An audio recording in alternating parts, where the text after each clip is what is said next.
Bien, avant qu'on commence, là, pour les dernières arrivées, est-ce que vous avez des choses à dire? Est-ce que vous arrivez à suivre à peu près le travail qui est à faire? Il y a quelques élèves là qui m'ont sollicité pendant les vacances pour me demander des petites aides, donc il n'y a pas de problème, c'est important de le faire. Vous pouvez me solliciter quand vous avez besoin, me donner des exercices à corriger en plus. C'est à vous d'être un petit peu autonome, hein, c'est dans cette période un peu compliquée. Donc voilà, sollicitez-moi quand vous avez besoin. Alors, je vous rappelle qu'on est dans un chapitre d'études de fonctions qui s'appelle l'étude graphique et algébrique de fonctions. L'objectif, c'est de se doter d'outils qui nous permettent d'étudier un petit peu plus précisément les fonctions et le plus de fonctions possible. Alors, on n'a pas rajouté grand-chose pour l'instant. Qu'est-ce qu'on a rajouté? On a rajouté la notion de parité, montrer qu'une fonction était paire ou impaire. Donc voilà, ça c'était la première partie. Et on a parlé du signe d'une fonction. Donc de l'aspect graphique du signe d'une fonction, c'est-à-dire finalement quand on avait la représentation graphique d'une fonction, donc là vous voyez à l'écran, c'est la dernière chose qu'on a faite dans ce chapitre, on a défini ce que c'était qu'une fonction positive et une fonction négative sur un intervalle, et on sait qu'on peut résumer le signe d'une fonction dans ce qu'on appelle un tableau de signes. Donc c'est un tableau... Ah, excusez-moi, 2 petites secondes.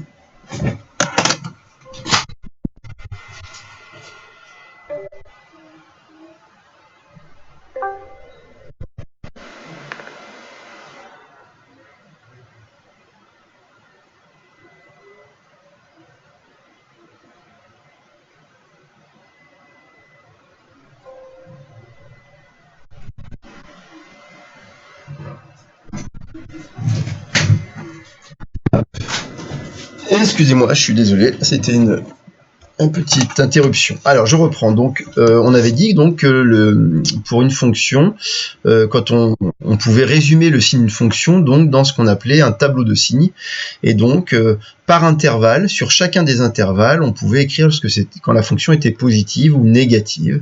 Donc ça ressemblait à ça là pour cette fonction là dont on avait la représentation graphique. On avait donc résumé par ce tableau de signes. L'objectif, c'est maintenant de faire ce qu'on appelle l'étude algébrique, c'est-à-dire d'être capable de faire un tableau de signes d'une fonction, mais pas à partir de la courbe représentative, mais à partir de l'expression de la fonction. Par exemple, si j'avais la fonction f de x égale 4x moins 7 divisé par x au carré fois racine de x, voilà, par exemple. Vous avez vu, ça c'est une fonction qui est une fonction un petit peu complexe, et dont on ne connaît pas la courbe représentative, mais en fait, vous allez être capable de faire un tableau de signes comme ça, de résumer le signe d'une fonction uniquement par une étude calculatoire, une étude algébrique, et pas par la courbe. Alors, pour faire ça, il faut que l'on commence par connaître les signes des fonctions de référence. Alors, vous vous rappelez, les fonctions de référence, c'est les petites fonctions qu'on a étudiées, la fonction x carré, la fonction x au cube, la fonction racine de x, etc., toutes les petites fonctions de référence. Si on est capable d'étudier le signe de chacune de ces fonctions, on va être capable d'étudier le signe d'une fonction composée, d'une fonction complexe, qui est composée de plusieurs petites fonctions de référence. Donc ça va être l'objectif de cette nouvelle partie qu'on va faire aujourd'hui, c'est de se doter de moyens d'étudier le signe d'une fonction un petit peu compliquée comme ça. Voilà. Alors, on va commencer par donc faire les tableaux de signes des fonctions de référence.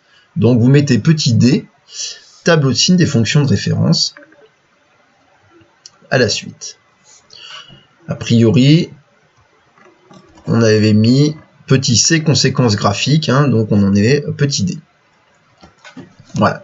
Donc, dans ce petit d, en fait, l'idée, ça va être qu'on va faire les tableaux de signes de chacune des petites fonctions de référence. Et ces tableaux-là, c'est des tableaux, évidemment, qui seront à connaître, mais la bonne nouvelle, c'est que c'est assez facile de connaître le signe des fonctions. Il suffit de connaître les courbes représentatives.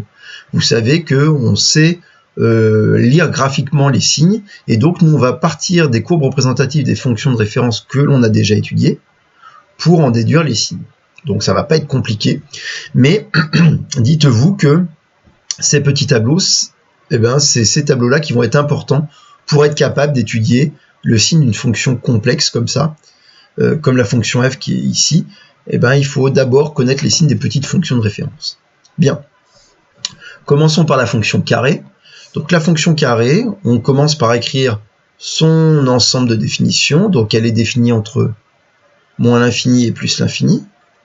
Il n'y a pas de valeur interdite, donc il n'y aura pas de double barre dans mon tableau. Et on sait qu'on doit faire apparaître seulement les signes de la fonction par intervalle, donc plus, moins, et aussi les zéros. Quand est-ce que la fonction s'annule? Donc là, c'est extrêmement simple, puisque vous connaissez tous la courbe représentative de la fonction carré. Vous savez que c'est une parabole de sommer l'origine du repère. Voilà, elle est un peu pointue, ma parabole, mais bon, elle est à peu près comme ça. Et donc, c'est assez simple de voir le signe de la fonction. Vous vous rappelez que pour lire graphiquement le signe d'une fonction, on regarde quand est-ce que la courbe est au-dessus de l'axe des abscisses ou au-dessous de l'axe des abscisses. La fonction carré, la courbe de la fonction carré, cette parabole est entièrement au-dessus de l'axe des abscisses, et donc la fonction elle est positive partout. Mais elle s'annule quand même en une valeur qui est en 0. Donc vous devez placer la valeur 0 ici, et pour dire quand x est égal à 0, f de x, c'est le carré de 0, ça vaut bien 0. Et partout ailleurs, c'est strictement positif, et strictement positif, on met un plus partout. Bon, voilà à quoi ressemble le tableau de signes de la fonction carré. C'est pas compliqué, c'est que des plus et 0 en 0. Ok ? N'oubliez pas de m'interrompre, de me poser des questions. On n'a pas le petit icône pour lever le doigt, là, comme vous le faites dans sûrement d'autres classes virtuelles. Mais donc, vous prenez la parole, vous écrivez dans le chat. On n'hésite pas à m'interrompre. Ok, on continue. Donc, ensuite, on a la fonction cube. Bon, la fonction cube, pareil, elle est définie entre moins l'infini et plus l'infini. Vous n'êtes pas obligé de refaire les courbes, vous pouvez les refaire parce que c'est ce qui nous permet de retrouver les tableaux de signes, mais ce qui est important, c'est évidemment les tableaux de signes. Les courbes, on les a aussi dans un autre chapitre, donc c'est pas une obligation.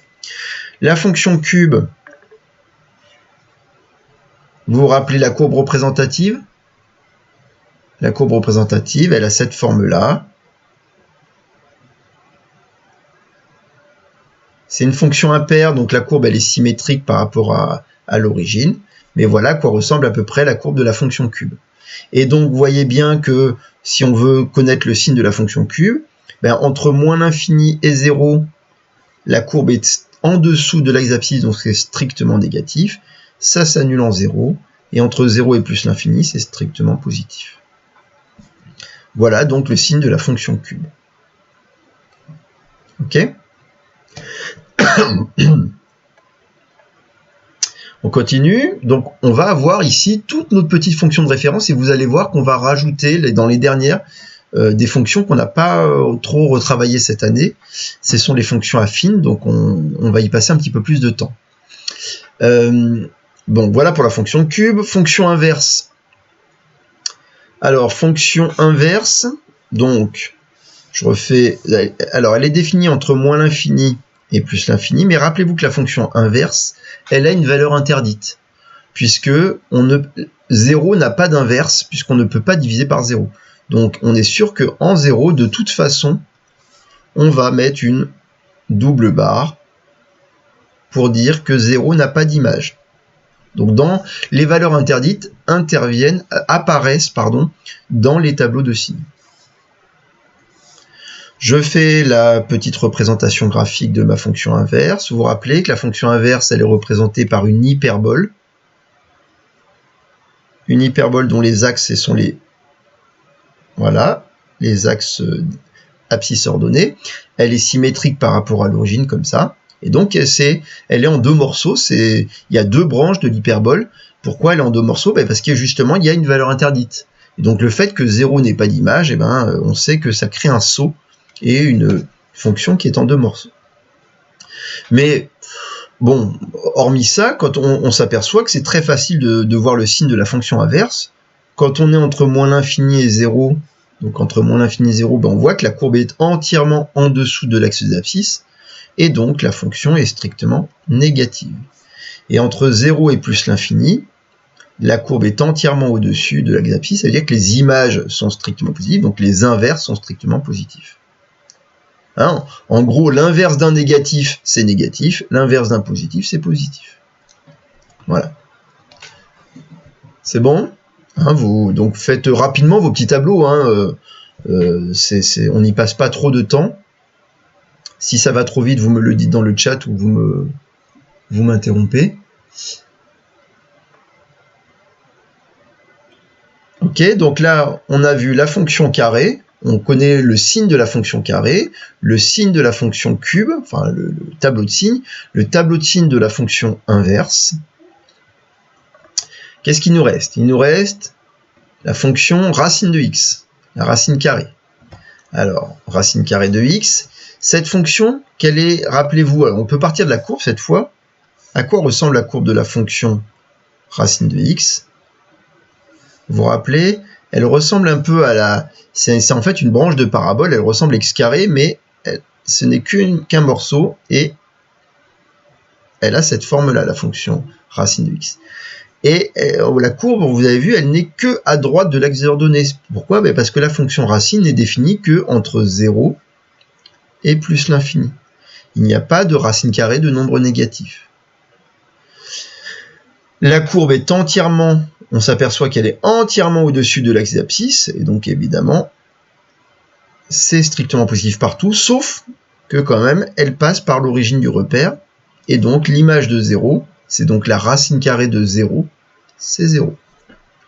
Voilà à quoi ressemble le tableau de signes de la fonction racine.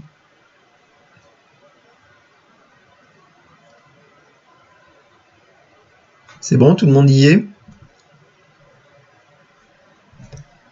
S'il y en a qui sont perdus ou en retard, demandez-moi, hein, on peut réexpliquer. Bien, donc, on en est à combien? Là, on a fait fonction carré, fonction cube, fonction inverse, fonction racine. C'est sûr que vous faites les tableaux. Moi, j'avais préparé les tableaux, ce qui fait que j'y passe un peu moins de temps pour les construire. Mais c'est pour ça que vous me dites si vous êtes en retard. Et il nous reste, finalement, il nous reste que ce qu'on appelle les fonctions affines. Celles que vous avez étudiées au collège, et je vous rappelle qu'on n'a pas retravaillé avec les fonctions affines, on n'a pas revu ces fonctions-là qui sont des fonctions de collège, mais là ça va être le moment d'en reparler un petit peu, parce qu'on va avoir énormément besoin en fait de ces fonctions affines. Donc, on va se replonger un petit peu dans ce que vous aviez vu l'année dernière au collège sur les fonctions affines. Alors, les fonctions affines, c'est bon, je peux passer. Les fonctions affines, vous vous rappelez, elles sont définies par cette expression, c'est f de x égale à x plus b. Et ça, c'est l'expression générale. Mais c'est pas une seule fonction. Une fonction affine, c'est une famille de fonctions, les fonctions affines. Pourquoi? Parce qu'on peut changer les valeurs de a et b. A et b peuvent prendre n'importe quelle valeur réelle. Donc c'est ça une fonction affine. Donc qu'est-ce que vous avez vu l'année dernière? Vous aviez vu que les fonctions affines, toutes les fonctions affines, sont toujours représentées par des droites. Et donc, c'est des courbes tout à fait particulières, les représentations graphiques des fonctions affines, puisque ce sont des droites. Vous voyez que pour toutes les autres qu'on avait vues, c'était absolument pas des droites, les représentations graphiques des fonctions. Mais pour les fonctions affines, c'était des droites. C'est un peu les fonctions les plus simples qu'on rencontre, mais c'est aussi des fonctions qu'on rencontre très fréquemment, ces fonctions affines. F de x égale 3x plus 2, f de x égale moins 4x plus 5. Et donc, il y a deux cas à envisager pour pouvoir faire les tableaux de signes. Il va y avoir deux tableaux de signes, pourquoi? Parce que ça va dépendre en fait de la valeur de petit a et du signe donc de petit a. Alors, on va s'intéresser uniquement quand a est différent de 0. Pourquoi? Parce que quand a est égal à 0, ça veut dire que f de x égale seulement à petit b, c'est 0 fois x plus b, donc c'est petit b. C'est ce qu'on appelle une fonction constante. C'est une fonction affine particulière, mais une fonction constante, ben, vous savez qu'une fonction constante, soit, en gros, donc c'est une droite horizontale, comme ça, une fonction constante, et donc soit elle sera tout le temps strictement positive, soit elle sera tout le temps égale à 0, ce serait la fonction nulle, soit elle sera tout le temps strictement négative. Ça, c'est quand petit a vaut 0. Donc, c'est pas vraiment un cas qui nous intéresse, parce que c'est très facile d'étudier une fonction constante, d'étudier le signe d'une fonction constante. Ce qui va nous intéresser, c'est quand petit a est différent de 0. Quand petit a est différent de 0, il faut quand même... Le petit a, c'est donc le coefficient de x. Hein, il faut différencier deux cas. Le premier cas, c'est quand a est strictement positif. Alors, quand a est strictement positif, ça nous donnera une droite qui monte de la gauche vers la droite, obligatoirement. Petit a s'appellera le coefficient directeur de la droite, c'est lui qui donne, ce nombre-là donne sa direction, on en reparlera un petit peu plus tard dans un autre chapitre qui s'appelle équation de droite. Mais en gros, rappelez-vous que quand petit a est strictement positif, votre fonction affine, c'est une droite qui monte. Elle ne passe pas nécessairement par l'origine du repère, elle peut, ce serait le cas des fonctions linéaires qui sont des cas particuliers, mais en tout cas, c'est une droite qui monte. Et puisque c'est une droite qui monte, c'est très facile de voir son signe. Cette fonction affine, elle n'a pas de valeur interdite, donc elle est définie entre moins l'infini et plus l'infini. Et on voit bien que à gauche, elle va être d'abord, la droite est en dessous de l'axe abscisse, donc la fonction va être strictement négative. Ensuite, elle va passer par 0. Et ensuite, les images vont être strictement positives. La question qu'on se pose, c'est, ok, mais alors quand est-ce que ça vaut 0 ? Quelle est cette valeur-là ? La valeur où ça s'annule. Alors la valeur où ça s'annule, la valeur où la fonction f de x égale x plus b est égale à 0, on peut la trouver. Pour ça, il suffit de résoudre cette petite équation. Quand est-ce que f de x est égal à 0 ? F de x est égal à 0 quand ax plus b est égal à 0. Et il nous suffit de résoudre cette petite équation du premier degré à une inconnue. Donc on sait x notre inconnu, hein. Donc c'est ax, on soustrait b de chaque côté, donc ça fait ax est égal à moins b. Et on divise par petit a de chaque côté, puisque c'est x multiplié par a. Et on a le droit de le faire parce qu'on a choisi que a était différent de 0, ici. D'accord ? Et on obtient que ça fait x égale moins b sur a. Autrement dit, f de x est égal à 0 quand petit x est égal à moins b divisé par a, qui est cette valeur qu'on lirait ici, là, moins b sur a. Voilà. Voilà à quoi ressemble le tableau de signes d'une fonction affine quand petit a est strictement positif. Moins 0 plus. Il suffit de se souvenir que quand petit a est strictement positif, la droite, elle monte. Et si elle monte, ça veut dire qu'à gauche, on est d'abord dans les négatifs, et à droite, on va être dans les positifs. Et ensuite, pour trouver la valeur moins b sur a, soit vous apprenez par cœur moins b sur a, mais je vous le déconseille, soit vous résolvez une petite équation comme ça. On va faire un cas, hein. on va étudier, vous allez voir, on va l'utiliser plein de fois, ça. Donc on va faire des exemples juste après pour le mettre en application. Donc voilà pour le premier cas où a est strictement positif pour le cas d'une fonction affine. Ok ? Donc il nous faut faire la même chose, le deuxième cas, quand a est strictement négatif. Alors quand a est strictement négatif, là, finalement, on va être dans le cas où la fonction, la droite qui représente la fonction affine, cette fois, elle est descendante de gauche à droite. On dit que la fonction est décroissante, on en parlera un petit peu plus tard. D'accord ? Donc ça descend. Ça, c'est quand petit a est strictement négatif. Quand le coefficient de x, petit a, c'est pas n'importe qui, c'est le coefficient de x. Donc dans les exemples, on connaîtra sa valeur. Et quand il est strictement négatif, on sait que la fonction affine est représentée par une droite, et c'est une droite qui descend de gauche à droite. Et donc, puisqu'elle descend de gauche à droite, vous voyez bien que de moins l'infini jusqu'à une certaine valeur, c'est-à-dire la partie gauche, là, la droite, elle est au-dessus de l'axe abscisse, donc la fonction est strictement positive. Puis elle passe par 0, l'image va passer par 0, et enfin, jusqu'à plus l'infini, de cette valeur-là qui est encore inconnue jusqu'à plus l'infini, la fonction va être strictement négative. Vous voyez que le tableau de signes va être inversé dans le cas où A est négatif. Alors quelle est la valeur pour laquelle ça s'annule? En fait, c'est exactement la même valeur parce que le travail qu'on a fait là, ici, là, qui est dans l'encadré. Oui? Une question? Alors, slide 46, je ne sais pas qui c'est. Non. C'est moi, Yann. Vas-y, Yann, on t'écoute. Non, mais rien, j'ai juste changé.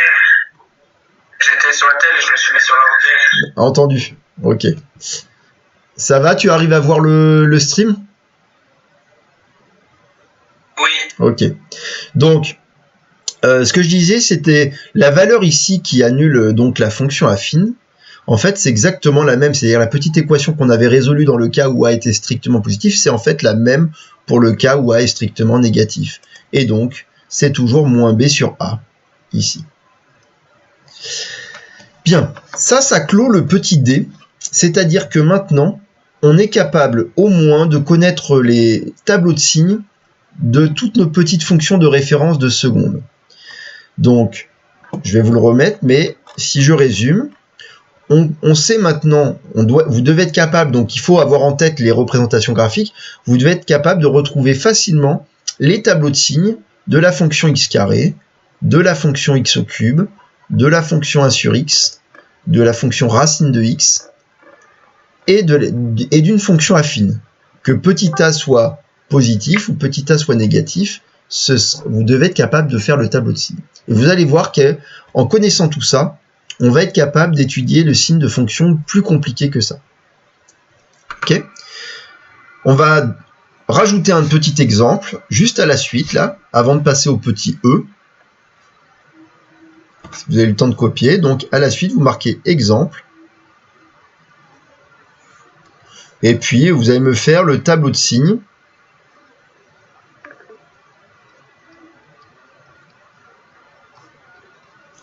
de g de x est égal à moins, allez, on va dire moins 2 tiers de x plus 5. Donc là, ce qui est bien, c'est que vous ayez un petit brouillon à côté, tout de suite pour faire le tableau de signes de cette fonction-là. D'accord ? Je vous laisse 2 minutes pour faire au brouillon, pour faire le tableau de signes avant qu'on le corrige de moins 2 tiers de x plus 5.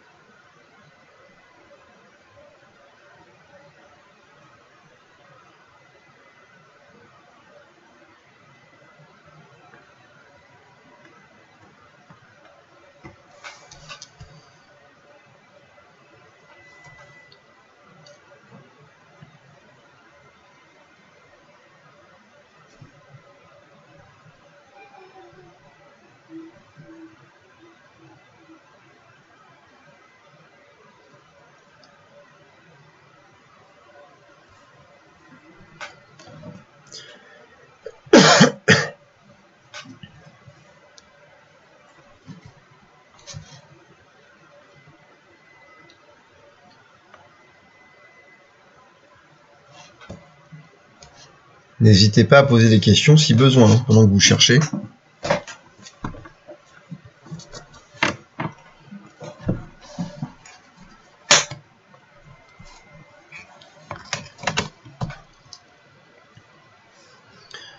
Moi, je vais préparer mon tableau.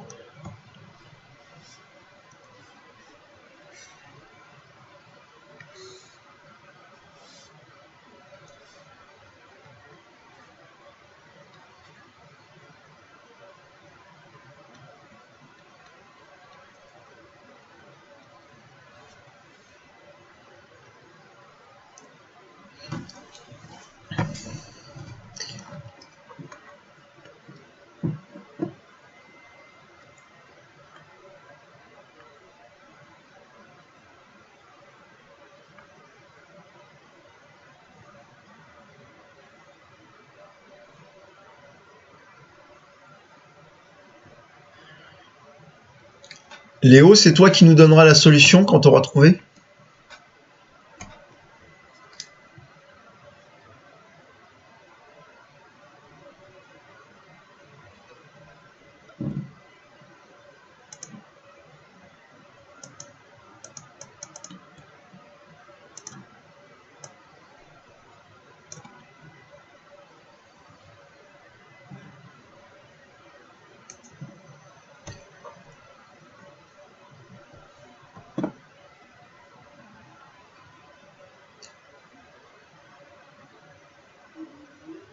Ceux qui sont sur téléphone, vous arrivez à voir suffisamment là? L'écran est pas trop petit?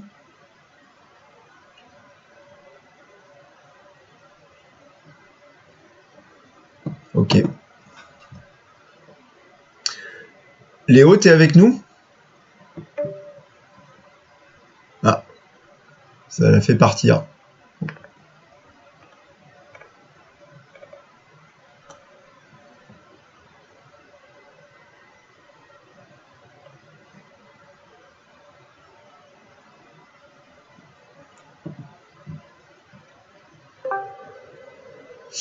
T'arrives pas à faire correspondre avec un graphique. Donc, tu es en train de me dire que tu t'arrives pas à jusqu'à présent, tu as raison, on a fait des graphiques à chaque fois pour les exemples, pour trouver les tableaux. Donc, il faut que tu te dises, il faut que tu observes ta fonction et que tu te dises finalement quelle est cette fonction-là, de quel type c'est. C'est quoi comme type de fonction, ce moins 2 tiers de x plus 5? C'est pas une fonction carrée, c'est pas la fonction inverse, c'est quoi?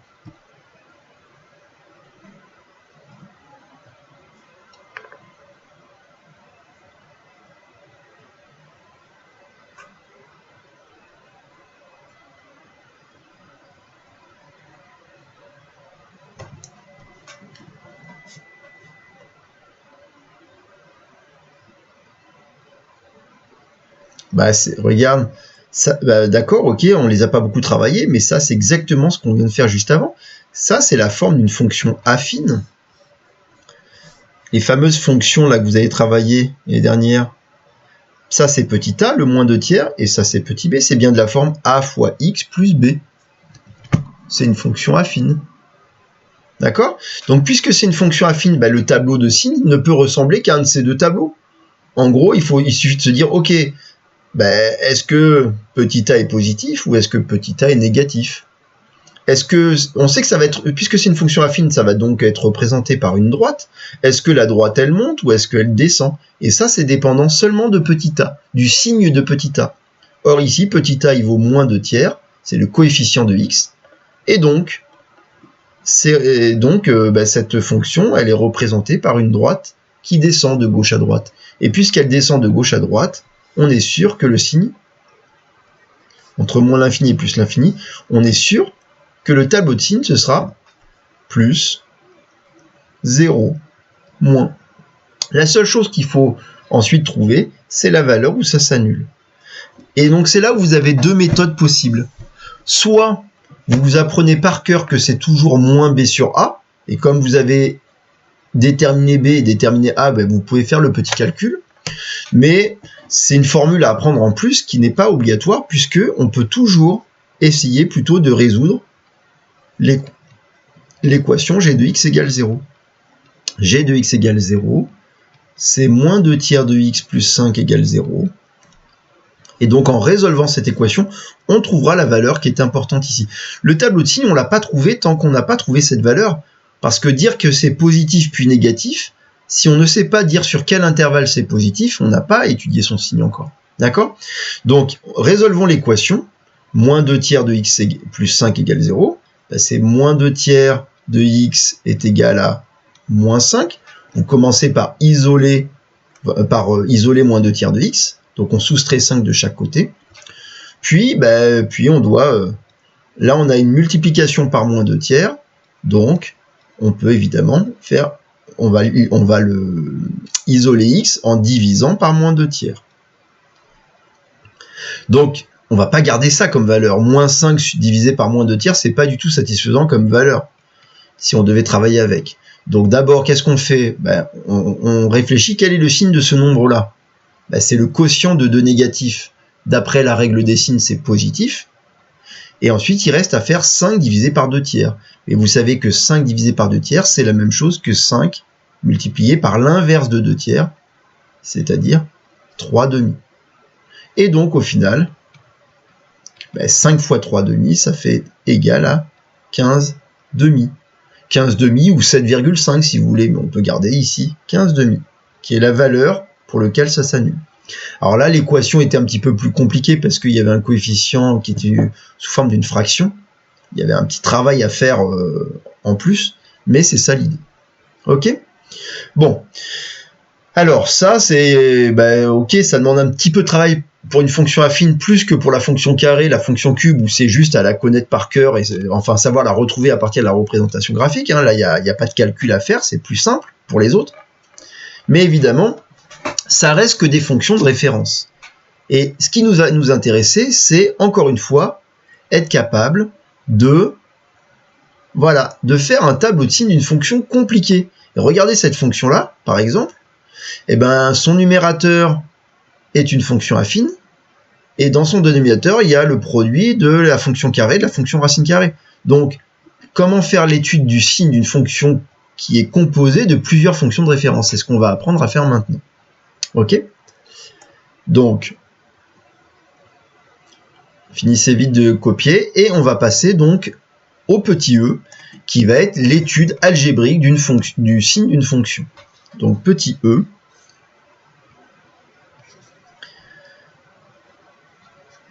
étude algébrique. Algébrique, ça veut dire calculatoire, hein, du signe d'une fonction. Alors, Gianni, on t'écoute.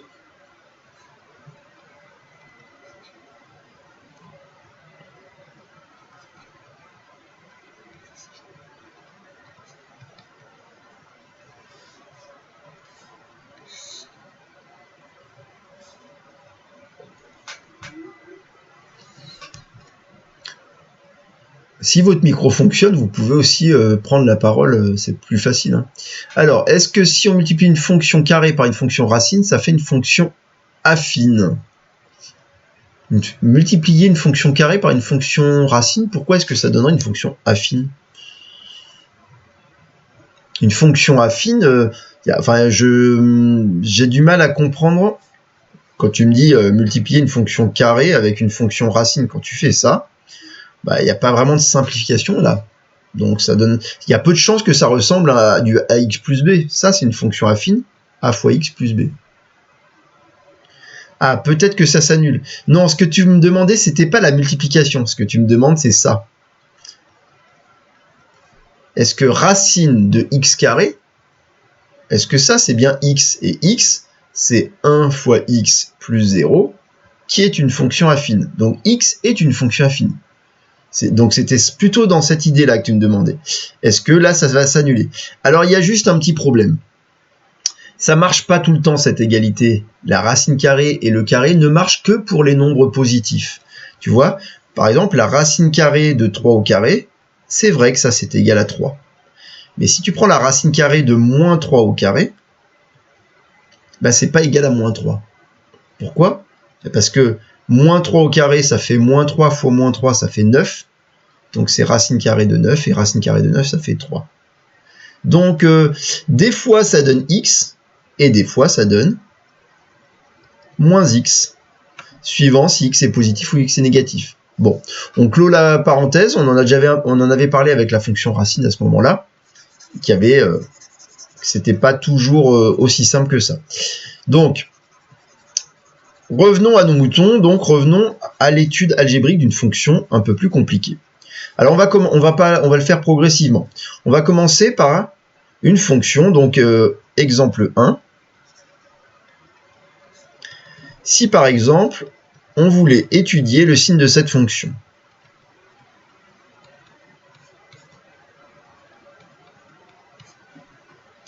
Cette fonction n'est pas une fonction de référence. Cette fonction, c'est le produit de deux fonctions de référence. Vous reconnaissez moins 2x plus 3 qui est une fonction affine, et vous reconnaissez x moins 7 qui est une fonction affine, une autre fonction affine. Et donc, f de x, c'est en fait le produit de deux fonctions affines. Nous, ce qu'on sait faire, c'est les tableaux de signes d'une fonction affine, mais pas le tableau de signes du produit de deux fonctions affines. Alors, comment on s'y prend? Il y a la bonne nouvelle, c'est que quand on a un produit et qu'on s'intéresse aux signes, la règle des signes s'applique. On peut utiliser la règle des signes. La règle des signes, qu'est-ce qu'elle dit? Elle dit, quand j'ai un produit de deux facteurs, si les deux facteurs sont tous les deux positifs, alors le produit sera positif. Si un des facteurs est négatif et l'autre est positif, alors le produit sera négatif. Ou si les deux facteurs sont négatifs, alors le produit sera positif. Moins par moins plus, moins par plus moins, pardon, etc. Donc ça, c'est la règle des signes. C'est la règle des signes qui va nous permettre d'étudier ça. Mais le problème, c'est que mes fonctions affines n'ont pas un signe constant. Elles n'ont pas qu'un seul signe. Vous avez vu dans le tableau? Celle-là, elle était d'abord positive, puis négative, etc. Et donc, qu'est-ce qu'il va falloir faire? Il va falloir regarder tous les cas. Alors, ça paraît compliqué, regardez quand est-ce que celle-là est positive et celle-là négative, etc. Mais, heureusement, il y a une manière de présenter tout ça. On va faire un grand tableau qui permet d'étudier le signe de cette fonction f à travers les signes des deux petites fonctions. On va faire en fait un grand tableau de signes. Voilà comment il va se présenter. Donc, dans ce tableau, on va avoir plusieurs lignes. Donc, dans la première ligne de mon tableau, c'est toujours la valeur de petit x. Il n'y a pas de valeur interdite, là, donc ça va varier entre moins l'infini et plus l'infini. Mais au lieu de mettre tout de suite le signe de petit f, comme on le faisait pour les autres fonctions, on va en fait mettre le signe de chacun des facteurs. Donc dans la deuxième ligne, là, qu'est-ce qu'on va faire? On va mettre le signe de moins 2x plus 3. Alors, des fois, vous verrez qu'il y aura écrit signe de moins 2x plus 3 dans le livre, etc. Nous, on va seulement écrire moins 2x plus 3, c'est-à-dire le premier facteur de f. Dans la ligne suivante, on va évidemment mettre le deuxième facteur qui intervient dans le produit, c'est-à-dire x moins 7. Et dans la dernière ligne, on va écrire f de x qui vaut moins 2x plus 3 fois x moins 7. Voilà.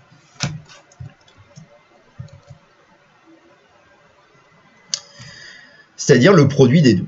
Alors, l'idée générale, c'est dans la ligne de moins 2x plus 3, on va seulement faire apparaître le signe de moins 2x plus 3, qui est une fonction affine, donc une fonction de référence. Dans la ligne x moins 7, on va faire apparaître le tableau de signes de x moins 7, qui est une fonction affine, dont on est capable de faire ces deux lignes-là.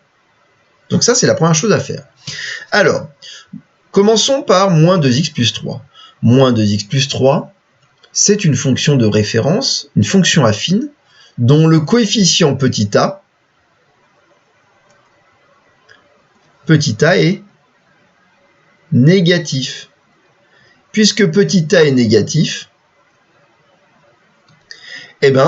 on sait que le tableau de signes de la fonction, dans le cas où petit a est négatif, le tableau de signes de la fonction affine, c'est positif, puis négatif, puisque la droite, elle, descend. Et donc, ça va être d'abord positif, puis négatif. Mais il faut qu'on sache quand est-ce que ça change. Donc, qu'est-ce que je fais? À côté, je vais regarder quand est-ce que moins 2x plus 3 s'annule. Moins 2x plus 3 est égal à 0. Quand moins 2x est égal à moins 3, si et seulement si, x est égal à moins 3 divisé par moins 2, c'est-à-dire x égale 3 demi. Ah, donc je sais que je vais devoir placer 3 demi quelque part sur le x, puisque c'est la valeur où je vais placer mon 0. Mais je ne le place pas tout de suite.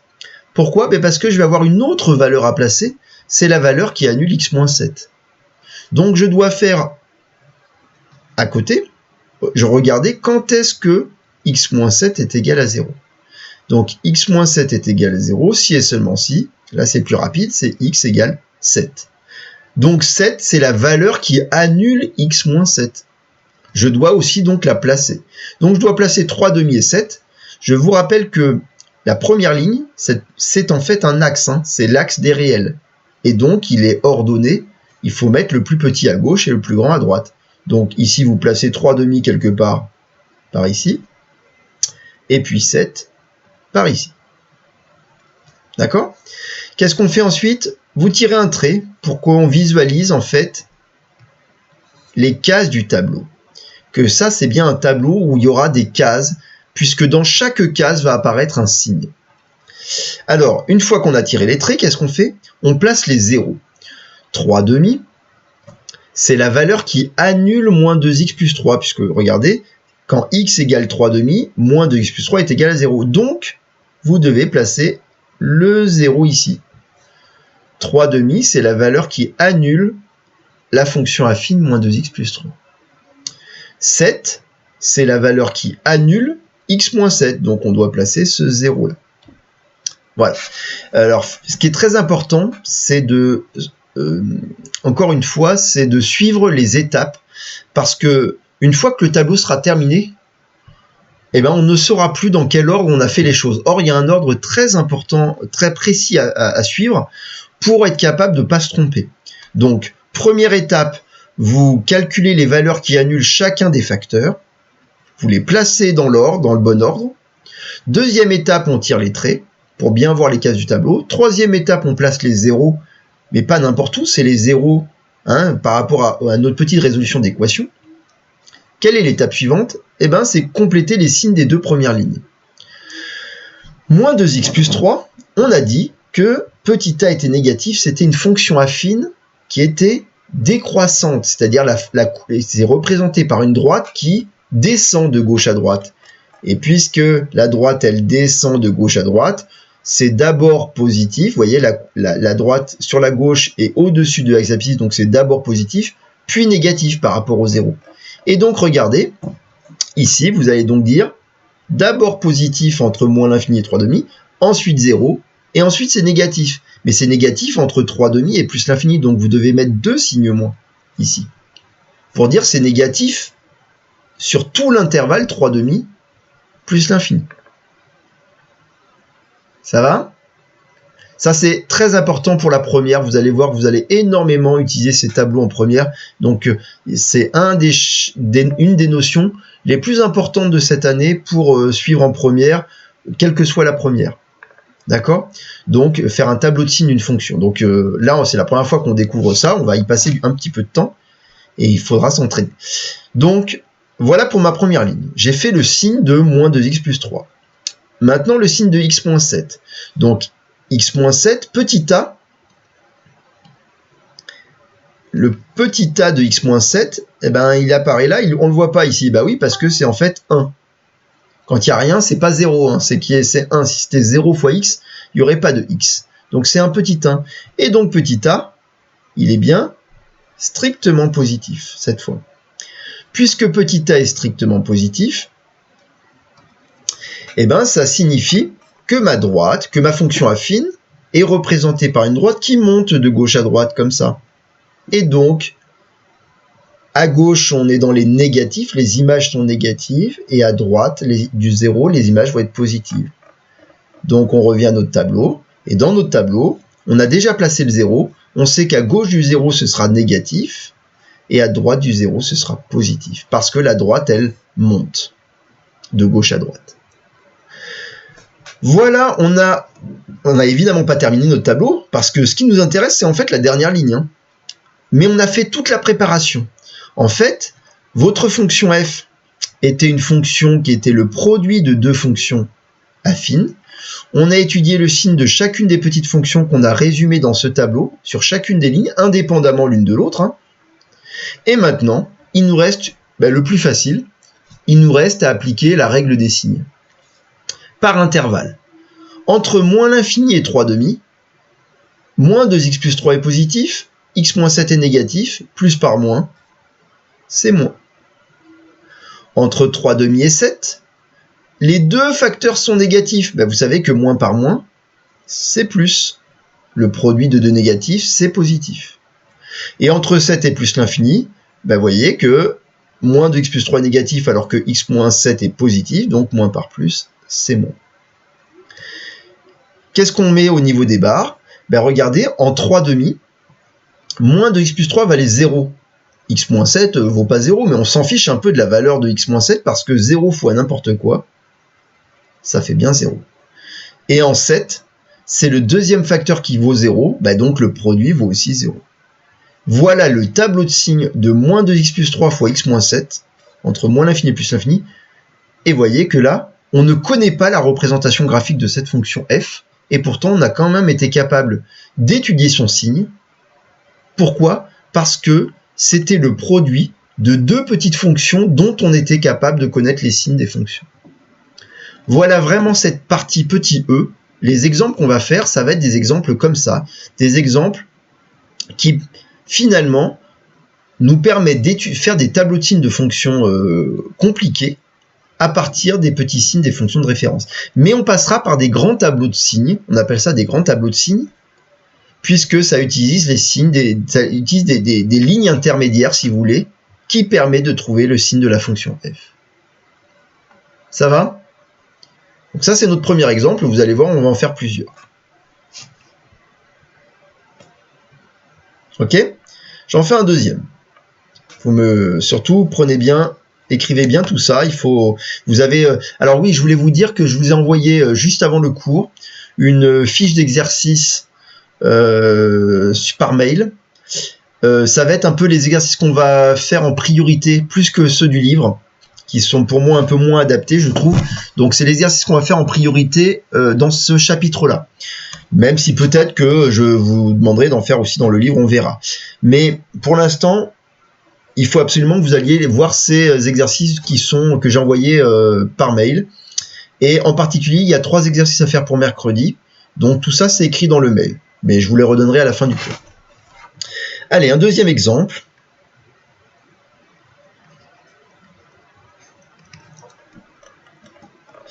Donc deuxième exemple, on va prendre par exemple une fonction g de x qui est égale à x au carré divisé par 3x plus 7. Alors cette fonction n'est pas... cette fonction, c'est un quotient de deux fonctions. Cette fonction n'est pas définie sur R tout entier. Puisque vous savez que quand il y a un quotient, il y a toujours une... Non, pardon. Il y a toujours... Non, pardon. Il y a toujours un danger, c'est d'avoir des valeurs interdites. Pourquoi? Parce que vous savez qu'on n'a pas le droit de diviser par 0. Et donc, si le dénominateur s'annulait, ça créerait une division par 0. Donc, il y a toujours déjà la recherche de l'ensemble de définitions quand on a une fonction avant même d'étudier son signe. Tout à l'heure, la fonction petit f, là, c'était le produit de deux fonctions affines.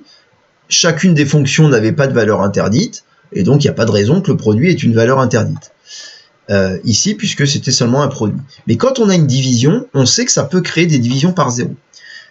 Ici, en particulier, on voit que, tiens, mince, 3x plus 7 peut s'annuler. Il suffit de vérifier en résolvant l'équation. Quand est-ce que 3x plus 7 vaut 0? C'est quand 3x est égal à moins 7, c'est-à-dire x est égal à moins 7 tiers.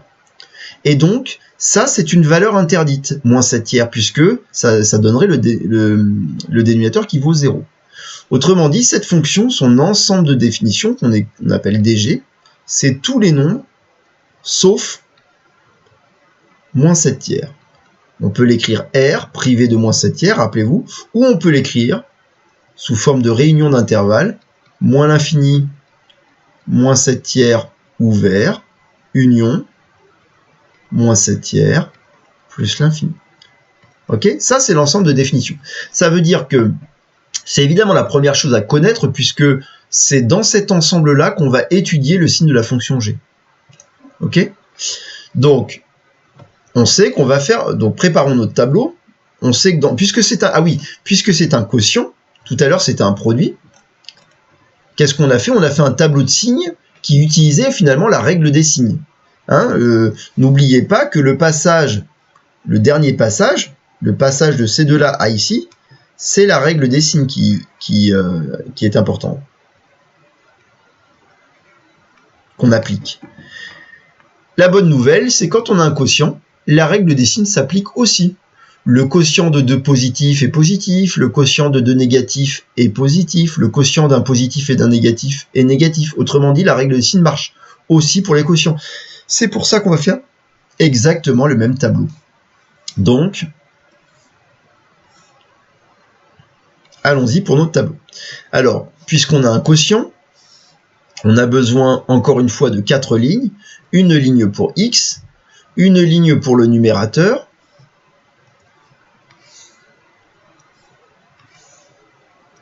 une ligne pour le dénominateur qui vaut 3x plus 7, et une ligne pour le quotient g de x, qui est évidemment ce qui nous intéresse. Quand on demande le tableau de signe de g de x, c'est la dernière ligne qui donne le signe de g de x. Voilà. Sur l'axe des x, on va évidemment représenter tout de suite le tableau de l'ensemble de définition. Donc on sait que ça va être entre moins l'infini et plus l'infini, mais que la valeur moins 7/3, on est sûr qu'elle va intervenir.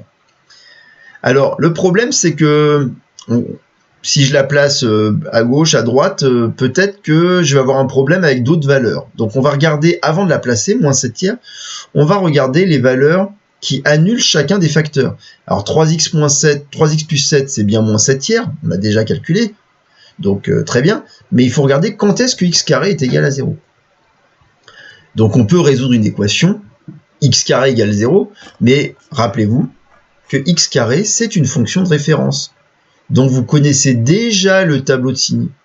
La fonction x carré est représentée par cette petite parabole, et son tableau de signes, c'est positif, 0, enfin strictement positif, 0 strictement positif, comme ça. Donc, on sait que ça s'annule quand x vaut 0. Si vous ne l'avez pas vu, vous pouvez toujours mettre ici, quand x carré vaut 0, quand est-ce que x carré vaut 0 ? C'est bien quand x vaut 0. La seule valeur où x au carré est égal à 0, c'est bien quand x vaut 0. Donc, les deux valeurs qu'on doit placer sur la première ligne, c'est 0 et moins 7/3. Donc, on est sur un axe réel. Donc, moins 7/3, c'est la plus petite valeur, on la met à gauche. Et 0, on la met à droite. On tire les traits, deuxième étape. On place les zéros. Donc, les zéros, moins 7/3, c'est la valeur qui annule 3x moins 7. Et 0, c'est la valeur qui annule x carré. Donc là, il n'y a pas de changement. Faisons les signes. Les signes, c'est donc x carré. On a dit que le tableau de signes de x carré, rappelez-vous qu'un carré, c'est toujours positif. Donc, on va mettre des plus partout, dans chacune des cases de la ligne de x carré. 3x plus 7, maintenant, c'est une fonction affine. Et c'est là où on a besoin de regarder le signe de petit a. Donc, ici, on a petit a, qui est strictement positif. Et puisque petit a est strictement positif, rappelez-vous que ça veut dire que la droite, elle, monte de gauche à droite. Et si la droite, elle monte de gauche à droite, c'est-à-dire que à gauche, on est dans les négatifs, et à droite de 0, on est dans les positifs. Faut avoir, dans votre tête, il faut voir la droite qui monte, et donc on est d'abord sous l'axe des abscisses, puis après on est au-dessus de l'axe des abscisses pour la droite. Voilà. Je vous ai dit que pour le quotient, la règle des signes s'appliquait, et donc plus par moins, ça fait moins, plus par plus, ça fait plus par plus, ça fait plus. Jusque-là, il n'y a pas de changement. Le seul changement qui va venir, c'est maintenant, c'est au niveau des barres. Est-ce qu'on met des zéros comme on l'avait fait tout à l'heure, où on avait rajouté 2 zéros ici ? Là, il faut être un petit peu plus prudent, il faut réfléchir. X carré, c'est le numérateur. Quand le numérateur est égal à 0, qu'est-ce qui se passe pour le quotient ? 0 divisé par n'importe quoi, ça fait toujours 0. Donc le quotient vaut bien 0 quand le numérateur vaut 0. Mais 3x plus 7, c'est le dénominateur. Quand le dénominateur vaut 0, vous vous rappelez que qu'il n'y a pas d'image. c'est ce qu'on appelle une valeur interdite. Et donc, là, vous n'allez pas écrire 0 en moins 7 tiers, mais on va bien mettre une double barre qui dit qu'il y a une valeur interdite. Moins 7 tiers n'a pas d'image. Vous remarquez que je n'ai pas écrit la double barre sur toute la hauteur. Pourquoi? Parce que moins 7 tiers n'est pas une valeur interdite pour x carré. Moins 7 tiers n'est même pas une valeur interdite pour 3x plus 7. C'est la valeur qui annule 3x plus 7. Mais moins 7 tiers est une valeur interdite pour le quotient. Donc la double barre, vous devez seulement la faire apparaître ici, dans la dernière ligne. Mais là, on a trouvé le signe de cette fonction g. Cette fonction, elle est strictement décroissante entre moins l'infini et 7 tiers, puis elle est strictement négative entre moins l'infini et moins 7 tiers, elle est strictement positive entre moins 7 tiers et 0, elle s'annule en 0, puis elle est de nouveau strictement positive entre 0 et plus l'infini. Voilà le signe de cette fonction g. Est-ce que vous avez des questions là sur ces deux exemples? On a fait un exemple de produit de deux fonctions, et on a fait un exemple de quotient de deux fonctions. Dans les deux cas, on fait un grand tableau comme ça. Vous voyez? Qu'est-ce qu'il nous resterait à faire comme exemple? On va s'arrêter, ça va bientôt être l'heure, mais il nous resterait à faire un exemple encore un peu plus compliqué, c'est-à-dire un exemple comme je vous l'avais donné dès le début, là, ici, où par exemple, on avait f de x faisait intervenir trois petites fonctions de référence. 4x moins 7 et x carré et racine de x. Vous voyez que là, il y aurait trois fonctions, donc qu'est-ce qui se passe? C'est juste qu'on aurait une ligne de plus dans notre tableau. On ferait le signe de 4x moins 7, le signe de x carré, le signe de racine de x, et ensuite on ferait la règle des signes, puisque là, il n'y a que des quotients et des produits. D'accord? Je vais quand même rajouter un autre exemple différent, quand même pour que vous voyez un exemple qui va vous demander un tout petit peu plus de travail que ça. Mais on est d'accord, pour mercredi, vous en avez 3 à faire, donc d'entraînement. Le problème de la règle des signes. Le problème de ces tableaux-là, c'est qu'ils s'appuient uniquement sur la règle des signes. Et le problème de la règle des signes, c'est que la règle des signes ne marche que pour les produits et pour les quotients. Ça ne marche pas pour les additions, ni pour les soustractions, pour les différences et pour les sommes. Et donc, ça nous prive de plein de fonctions. Donc, dernier exemple, on va quand même en faire un, je vais essayer d'aller un petit peu vite pour que vous dépassiez pas trop l'heure. Mais un dernier exemple, ce serait cette fonction-là. Pardon, je ne vais pas prendre x plus 7, je vais prendre autre chose. On va prendre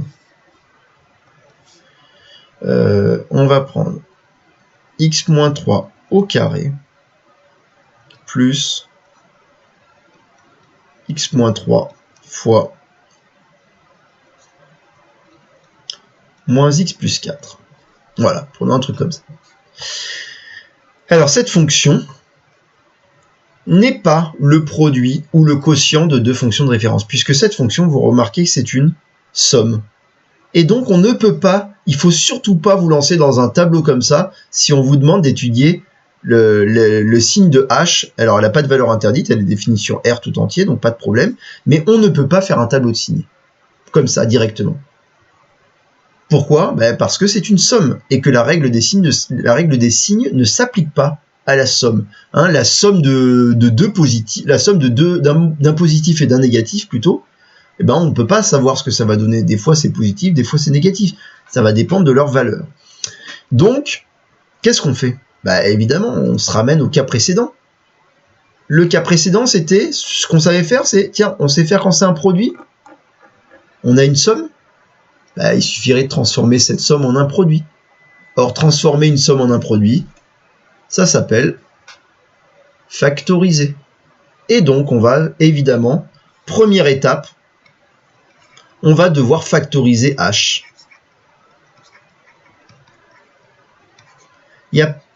Avant de faire le tableau de signes, il faut que h ait une forme d'un produit. Là, sinon, on ne pourrait pas étudier son signe. Donc allons-y, factorisons h. Donc vous vous rappelez, il y a deux manières de factoriser. Soit vous trouvez un facteur commun, soit c'est une grande identité remarquable qui serait sous forme développée. Alors ici, on reconnaît facilement un facteur commun. Ici, on a x-3 multiplié par x-3, puisqu'il est au carré, donc x-3. Et puis là, on a x-3 multiplié par moins x plus 4. Vous voyez bien qu'on a bien un facteur commun qui est x-3. Et donc, la factorisation, qu'on a beaucoup travaillé à un moment de l'année, même si ça commence à dater un petit peu, cette factorisation, elle va énormément servir dans les études de signes de fonction. C'est vraiment un outil qu'on va utiliser très fréquemment. C'est pour ça que il faut pas l'oublier. Donc vous vous rappelez, la factorisation avec facteur commun s'appuie sur k fois a plus k fois b, c'est égal à k fois a plus b. Cette formule-là qu'on appelle la distributivité de la multiplication sur l'addition. C'est cette règle qui nous permet de factoriser en passant de la gauche vers la droite, en transformant cette somme de deux produits en un produit. Bien, donc allons-y, factorisons donc par x-3, c'est donc x-3, facteur 2, ça c'est donc k c'est x-3, et je dois mettre dans mes grandes parenthèses a plus b. Petit a c'était ce qui était multiplié par le facteur commun dans le premier produit. Qu'est-ce qui était multiplié par x-3 lui-même, donc il y a encore x-3, plus, qu'est-ce qui était multiplié par x-3 dans le deuxième produit, c'est moins x plus 4. Qu'est-ce qu'on fait ensuite? On va réduire la grande parenthèse. Pour ça, il faut enlever les petites parenthèses en n'oubliant pas qu'on doit changer les signes si jamais il y a un signe au moins devant. Là, c'est pas le cas, donc on va garder x-3. Pardon. Voilà. Pareil ici, c'est un plus, donc on va pas changer les signes, donc il va rester moins x plus 4 à l'identique. Ah, c'est dommage, excusez-moi, on va changer un petit peu, vous allez corriger, parce qu'on est dans un cas particulier, vous allez me mettre un 2 ici. Là, moins 2x plus 4, ça change pas grand-chose, mais je veux garder un cas un peu général. Donc là, on met un petit 2 ici. Voilà. Donc rajoutez le petit 2 ici. Ça va éviter d'être dans un cas un petit peu particulier. Alors, x moins 2x, c'est égal à moins x, et moins 3 plus 4, c'est égal à plus 1. La factorisation de h nous a donné cette nouvelle forme, qui est une forme factorisée, et on reconnaît cette fois un produit de deux petites fonctions affines. Autrement dit, on s'est ramené exactement à l'exemple 1, produit de deux petites fonctions affines, grâce à la factorisation. D'accord? Bon, voilà, deuxième étape, étude du signe, tableau de signes. Et évidemment, on va étudier le signe de h avec la nouvelle forme, pas avec la première forme, avec la forme factorisée. Donc, terminons ça. On fait le tableau. Donc, petit x entre moins l'infini et plus l'infini, il n'y a pas de valeur interdite. Une ligne pour x moins 3, pour le premier facteur. Une autre ligne dans notre tableau pour le deuxième facteur, c'est-à-dire moins x plus 1. Et une dernière ligne pour le h de x, pour le produit des deux. Donc h de x égale x moins 3 fois moins x plus 1. Donc c'est parti pour le tableau, et on s'arrêtera là. On commence par placer les valeurs qui annulent chacun des facteurs. Donc, elles sont pas dures, mais on peut le faire quand même. X moins 3 égale 0, si et seulement si x égale 3. Donc, il faudra placer la valeur 3. Et le deuxième, c'était moins x plus 1 égale 0, si et seulement si moins x est égal à moins 1, si et seulement si x est égal à 1. Si moins x est égal à moins 1, c'est que son opposé, x, est bien égal à l'opposé de moins 1, qui est 1. Donc on doit placer les valeurs 1 et 3. 1 à gauche, puisque c'est la plus petite valeur. 3 ici.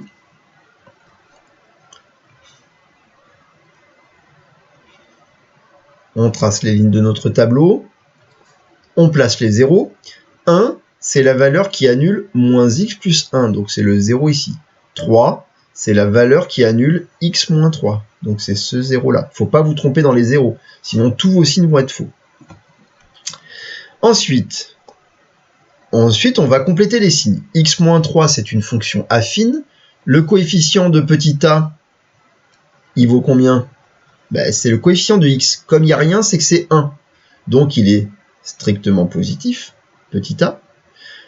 Et donc, puisqu'il est strictement positif, ça veut dire que la droite, elle monte de gauche à droite. Et puisque la droite, elle monte de gauche à droite, c'est qu'on est d'abord dans les négatifs, sous l'axe des abscisses, sur la gauche, et ensuite positif sur la droite, à droite de 0. Moins x plus 1, ben pareil, petit a, c'est le coefficient de x. Là, il y a juste un moins, mais ça veut dire que le coefficient, c'est moins 1. Donc là, petit a, il est bien négatif. Puisque petit a est négatif, c'est que la droite, elle descend de gauche à droite. Puisqu'elle descend, on est d'abord dans les positifs, à gauche, et ensuite, la droite, elle plonge sous l'axe des abscisses, donc la fonction devient strictement négative. Ok? Et donc, il nous reste à faire la règle des signes. Moins par plus, moins. Plus par plus, plus. Plus par moins, moins. Quand chaque facteur vaut 0, le produit vaut 0. Donc là, il n'y a pas de valeur interdite, c'est que des 0. Et voilà le signe de la fonction h. Négatif, positif, négatif. Et c'est le signe de ma fonction h de départ, là. Celle dont je ne pouvais pas faire un tableau de signes tant que je n'avais pas de forme factorisée. Voilà pour cet exemple 3, qui montre que des fois, on va d'abord transformer l'expression de la fonction avant de faire le tableau. Ok? Bon.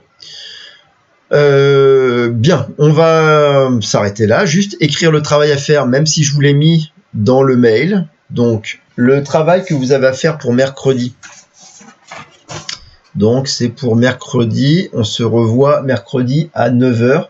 Ah oui, j'en profite aussi pour vous dire que on fera 3 cours par semaine, là, post-vacances. Donc, je vous l'ai marqué aussi dans un mail ce week-end. Donc, il y aura ce cours-là le lundi à 11h, mercredi à 9h et vendredi à 9h. D'accord? Ça correspond au créneau à peu près, au créneau qu'on se voit. On fera pas les histoires de demi-groupe et tout ça, on garde 3 heures par semaine, ça me paraît suffisant pour avancer. On a encore pas mal de chapitres à voir, hein, on a encore beaucoup de travail. Comme je sais pas du tout ce qui va se passer après le 11 mai, pour l'instant on avance et on fait les notions les unes après les autres. Il n'y a pas d'évaluation, pour l'instant la question se pose pas. Ce qui est important, c'est que vous avanciez, vous appreniez, qu'on essaie de couvrir à peu près le programme pour que l'année prochaine, il vous manque le moins de choses possible. C'est ça le plus important. Donc, pour mercredi, on sera mercredi 22. Donc, vous avez pour mercredi 22, 3 exercices de la fiche. C'est le 9, le 10 et le 12. Et on les corrigera ensemble pendant le live. On commencera par faire ça et rajouter une petite notion, mais on aura d'abord corrigé l'exercice. Donc ça, c'est la fiche qui a été envoyée par mail aujourd'hui. Hein, si jamais vous ne l'aviez pas, renvoyez-moi un mail, mais a priori, je l'ai envoyé juste avant le cours. Est-ce que ça va pour tout le monde? Est-ce que vous avez des questions?